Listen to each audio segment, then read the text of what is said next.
উলাই দে যে আমি সব বাংলা দেখি অসমীয়া উলাই দে, নহলে একটা চোরা তোর দাঁত ফালি দিম। অকল তই নয়, বিজেপির আর কিমান নেতা আছে ইহঁতে অকল খালি মুসলমানকে টার্গেট কৰি থাকে।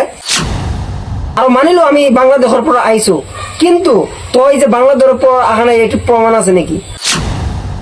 মুসলমান কমজোর বলে না ভাবিবি, মুসলমানের চুপ না থাকে আর বুঝছা, বহুত দিন হল মুসলমান চুপ আছে, এটি আরো চুপ না থাকে। মিয়া কি করেছে তো অত নাকি?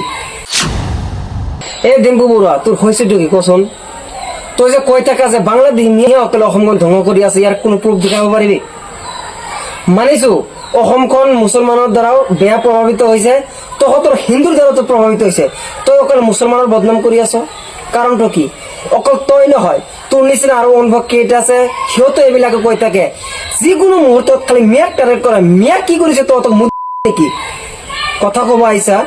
তই কৈছা যে তই ইউটিউবত ভিডিও আপলোড দিছা যে বাংলাদেশী মিঘাই আমার অসমখন ধ্বংস কৰি আছে, তই প্রুফ দেখাব পাৰিবি নেকি যে আমি অসমীয়া যিবিলাক সব বাংলাদেশী, আমি অসমীয়া বাংলাদেশী নেকি? তই যে কৈছা, আৰু তই আমি যে সঁচাকে যে বাংলাদেশী অসমীয়া মিয়া আমি অসমীয়া যা আছো বাংলাদেশৰ পৰা, তই ভিডিঅ'টো বনাই আকৌ কিয় ডিলিট কৰি দিলি? ইমান যদি তোর দম, তই বলে শিক্ষিত, তই না বিভিন্ন ধরনের দেশত গৈ ভ্রমণ কৰি আহা, তোর না বহুত এক্সপিরিয়েন্স আছে, তই ওলাই দে যে আমি সব বাংলাদেশী অসমীয়া উলাই দে, নহলে একটা চোরা তোর দাঁত ফালি দিম। ফালতুমি কৰিব আইসা, সব অসমীয়া মিয়া অকল বাংলাদেশী বনাইছে তই। অকল তই নয়, বিজেপির আর কিমান নেতা আছে ইহঁতে অকল খালি মুসলমানকে টার্গেট কৰি থাকে যে অসমত যিবিলাক মিয়া আছে এইবিলাক সব বাংলাদেশের পৰা আহিছে আৰু মিয়া সকলৰ বাবে আমাৰ অসমখন ধ্বংস হৈ আছে। উল্টা পুল্টা পেচাল নাপাৰিবি, ঠিক আছে? উল্টা পুল্টা কথা নকবি। এই অসমত যিবিলাক ঘটনা চলি আছে, এই ঘটনাত তহঁতো জড়িত, আমিও জড়িত, অর্থাৎ তহঁতৰ মানুহ জড়িত আছে, আমাৰ মানুহ জড়িত আছে। মেইন কথাটো হ'ল আমাৰ এই অসমখনৰ পৰা ন্যায়টো উঠি গৈছে। সব ঠাইতে খালি মিয়া মানুহক হেঁচা প্ৰয়োগ কৰি আছা। কি মানে কি পাইছ তহঁত কি আমাক থাকিব দিবি অসমখনত? আৰু ডিম্পু বড়ুৱা মই তোক কৈছো, তই এনেকুৱা ভিডিঅ' বনোৱাৰ আগতে তই আগতে পলিটিক্স পঢ়িবি, ঠিক আছে?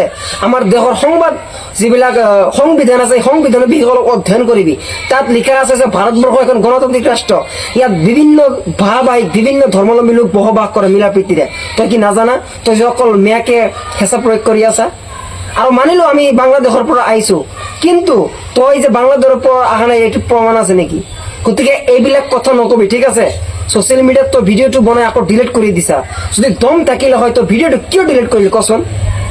এইবিলাক ফালতুমি নকৰিবি, ঠিক আছে? নেক্সটৰ পৰা আৰু শুন, মই সেই লোকসকলক কৈ আছো, সেই মানৱসকলক কৈ আছো যে তোমালোকে যে মিয়াক খালি টাৰ্গেট কৰি কথা কৈ থাকা, মিয়াই কি কৰিছে?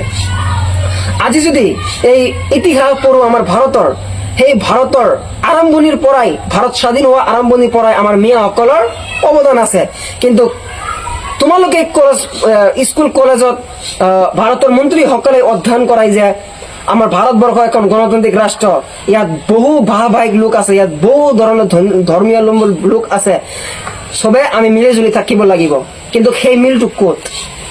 তহঁতে আমাক কলেজত স্কুলত শিক্ষা দি আছা যে সবে এক, আমি ভারতবর্ষের নাগরিক, কিন্তু তহঁতে মতভেদ আরম্ভ কৰিছে হিন্দু মুসলমানের মাজত, তহঁতে পার্থক্যটো আরম্ভ কৰিছে মুসলমান হিন্দুসকলৰ মাজত। কিন্তু তথাপি এনেকে ইংগিত দি কথা নকবি, বুঝছা?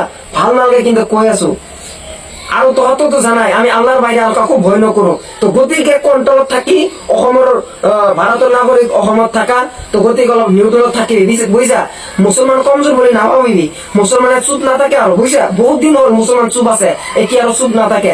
যিবা হব চাইলম সব, একটা কথা নকবি মুসলমানের বিরুদ্ধে। যি আছে আইন মতো চলি যাব, যি ঘটনা সংঘটিত হৈ আছে এইটো আইনে বিচাৰ কৰিব। তই কোন যে সব বাংলাদেশের পৰা মিয়াসকলে আহি আমাৰ অসমখন ধ্বংস কৰিছে? নেক্সটৰ পৰা এনেকৈ কৰিলে কথা বেয়া হ'ব কিন্তু।